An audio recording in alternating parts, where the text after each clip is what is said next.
Aftereffects of Matthew to linger in North Carolina.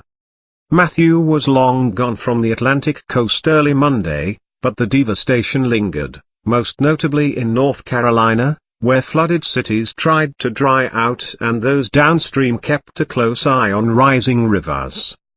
The flooding disaster is forecast to slowly unfold over the next several days as all that rain, more than a foot in places, flows into rivers and downstream, likely causing more inundation in many of the same places devastated by a similar deluge from Hurricane Floyd in 1999.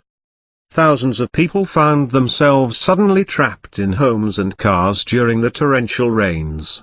Rescuers in Coast Guard helicopters plucked some of them from rooftops and used military vehicles to reach others, including a woman who held onto a tree for 3 hours after her car was overrun by floodwaters. The storm killed more than 500 people in Haiti and at least 18 in the U.S., nearly half of them in North Carolina. Most were swept away by floodwaters. North Carolina Governor Pat McCreary said Sunday that authorities were searching for 5 people and feared they may find more victims. Hurricane Matthew is off the map. But it is still with us.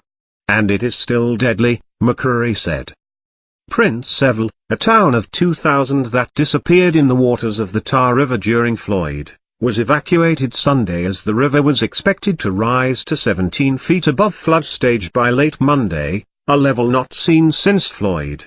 McCreary expected more evacuations as some rivers were predicted to crest next Friday.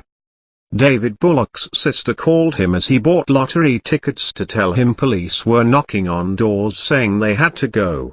He rebuilt his home after the 1999 flood. "If I get flooded again, I can't take it. I can't go back and take the expense. If I get flooded again, I'm going to say, 'It's yours, I'm gone,'" Bullock said. More than 1 million people in South Carolina and North Carolina were without power, and at least 4 separate sections of Interstate 95, the main artery linking the East Coast from Florida to Maine, were closed in North Carolina. The ferocity of the rain caught people by surprise.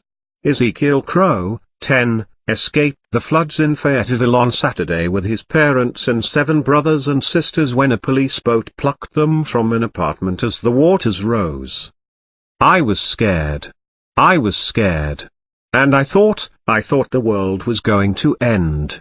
But it didn't," he said. In Wilson County, rescuers were called when a 63-year-old woman didn't make it home from work. They heard her cries for help while riding on top of a Humvee, and when they couldn't get her with a rope, a National Guard soldier swam to her, staying until a rescue boat arrived, Emergency Management Director Gordon Dino said. Even animals had to be saved. Real TV showed a dog swimming around floodwaters Saturday.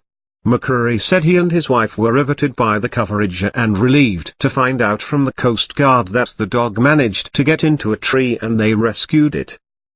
The rainfall totals were staggering, nearly 15 inches in Fayetteville and 8 inches in Raleigh.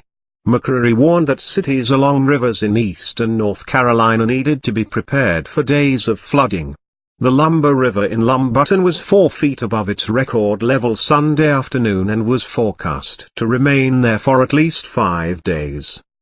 Shortly before daybreak Sunday, the hurricane was downgraded to a post-tropical cyclone.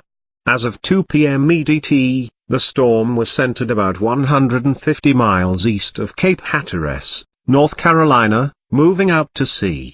It still had hurricane force winds of 75 miles per hour. Elsewhere along the Atlantic coast, things were slowly returning to normal. Much of Savannah, Georgia, which had 17 inches of rain, was still without electricity. About 150 people stood in line for a grocery store to open like it was a Black Friday sale. Debbie Berta said she waited more than an hour to get propane gas for her grill. She also wanted bread, potatoes, eggs, and a piece of sanity. Matthew killed more than 500 people in Haiti last week, Plowing into the desperately poor country at 145 miles per hour, the fearsome storm then sideswiped hundreds of miles of the U.S. coastline from Florida through Georgia and the Carolinas, its eye staying far enough offshore that the damage in many places along the coast was relatively modest, consisting mostly of flooded streets, flattened trees and blown down signs and awnings. A shift of just 20 or 30 miles could have meant widespread devastation nearer the ocean.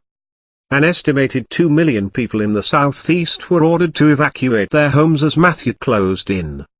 In addition to the 8 deaths in North Carolina, there were 4 in Florida and 3 each in Georgia and South Carolina. Some were killed by falling trees, others by carbon monoxide fumes from a generator. One 66-year-old man near Columbia, South Carolina, died at a nursing facility when he got pinned under his electric wheelchair in water after the heavy rains. People were hit. They weren't hit as directly as we had feared, but it has left a lot of devastation in its wake. Lives have been lost, property has been severely damaged, and there's still continuing risk of flooding going on, President Barack Obama said at a fundraiser in Chicago. Property data firm CoreLogic projected that insured losses on home and commercial properties would amount to $4 billion to $6 billion, well below Hurricane Katrina's $40 billion and Superstorm Sandy's $20 billion.